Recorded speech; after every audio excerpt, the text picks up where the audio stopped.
Hola, soy Andrés Oppenheimer. La gran pregunta en los foros políticos y económicos es ¿cuánto va a crecer América Latina económicamente este año?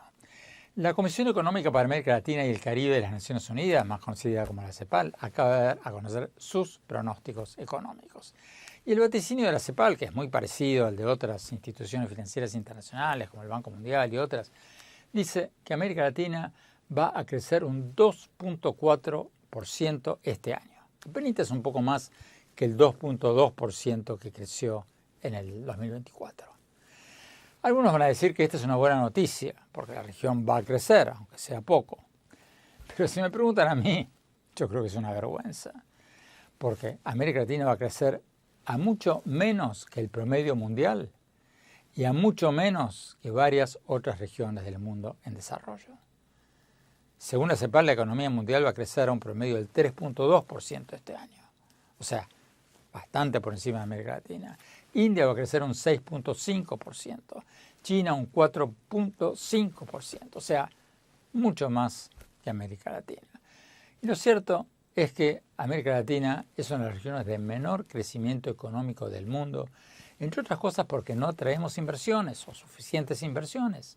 Las empresas multinacionales y los inversionistas prefieren ir a lugares que ofrecen seguridad jurídica y económica y no a países gobernados por populistas o dictadores que pueden cambiar las reglas de juego a su antojo.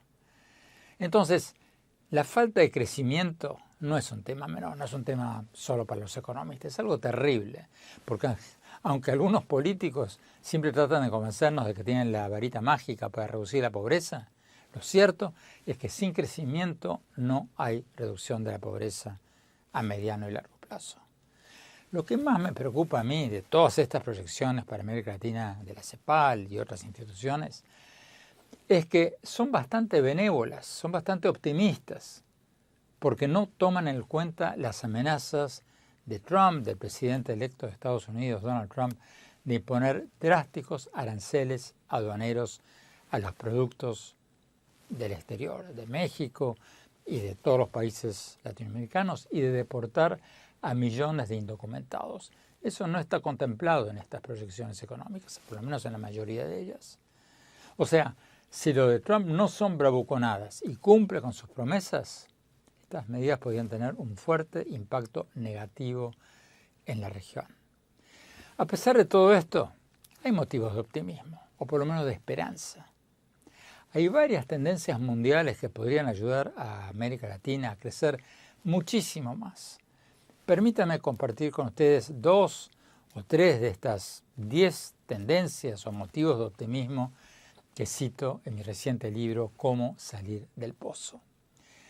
La primera tendencia es que muchas multinacionales de Estados Unidos y Europa quieren sacar sus fábricas de China y trasladarlas a otros países. Y ya lo están haciendo, por el aumento de los costos laborales en China y por el temor de que haya un aumento en las tensiones comerciales entre Estados Unidos y China y que eso interrumpa sus cadenas de suministros. Eso ya lo vimos en la pandemia. China se cerró, muchas multinacionales no pudieron traer sus productos, sus piezas, sus repuestos a Estados Unidos, se asustaron y empezaron a tratar de diversificar sus fuentes de producción. Muchas de esas fábricas están yendo a Vietnam e India, pero los países latinoamericanos están idealmente situados para recibirlas. Estamos mucho más cerca geográficamente de Estados Unidos, que es el mayor mercado del mundo, tenemos la misma zona horaria, etcétera, etcétera. O sea, países latinoamericanos podrían recibir a muchísimas de estas fábricas que generarían muchísimos empleos y ayudarían muchísimo a reducir la pobreza. Y otra de las grandes oportunidades para América Latina que cito en el libro es una de las que se habla muy poco, el turismo. El dólar de Estados Unidos se está fortaleciendo cada vez más y es cada vez más barato para los estadounidenses viajar al exterior, por lo menos a la mayoría de los países. Y nuestros países, con sus increíbles bellezas naturales, sus posibilidades de turismo de aventura, recorridos ecológicos, riquezas musicales, culinarias, etcétera, etcétera, podrían ser una meca turística mundial. Pero hoy en día, con la salvedad de México, comparados con España o Francia, El turismo en la mayoría de nuestros países está en pañales. Resumiendo, oportunidades no faltan, pero tenemos que crear una cultura del crecimiento, como me decía en una entrevista hace poco el secretario general de la CEPAL, de la Comisión Económica de América Latina y el Caribe de las Naciones Unidas, José Manuel Salazar Chirinacs. Tenemos que poner el crecimiento económico junto con la búsqueda de la felicidad como un tema central de nuestra agenda política y cultural para que la presión venga desde abajo y los políticos no nos distraigan con boberías que en lugar de atraer inversiones las ahuyentan. Este domingo en Oppenheimer Presenta por CNN vamos a tener al secretario ejecutivo de la CEPAL, de la Comisión Económica para América Latina y el Caribe de las Naciones Unidas. Vamos a hablar con él de todo esto.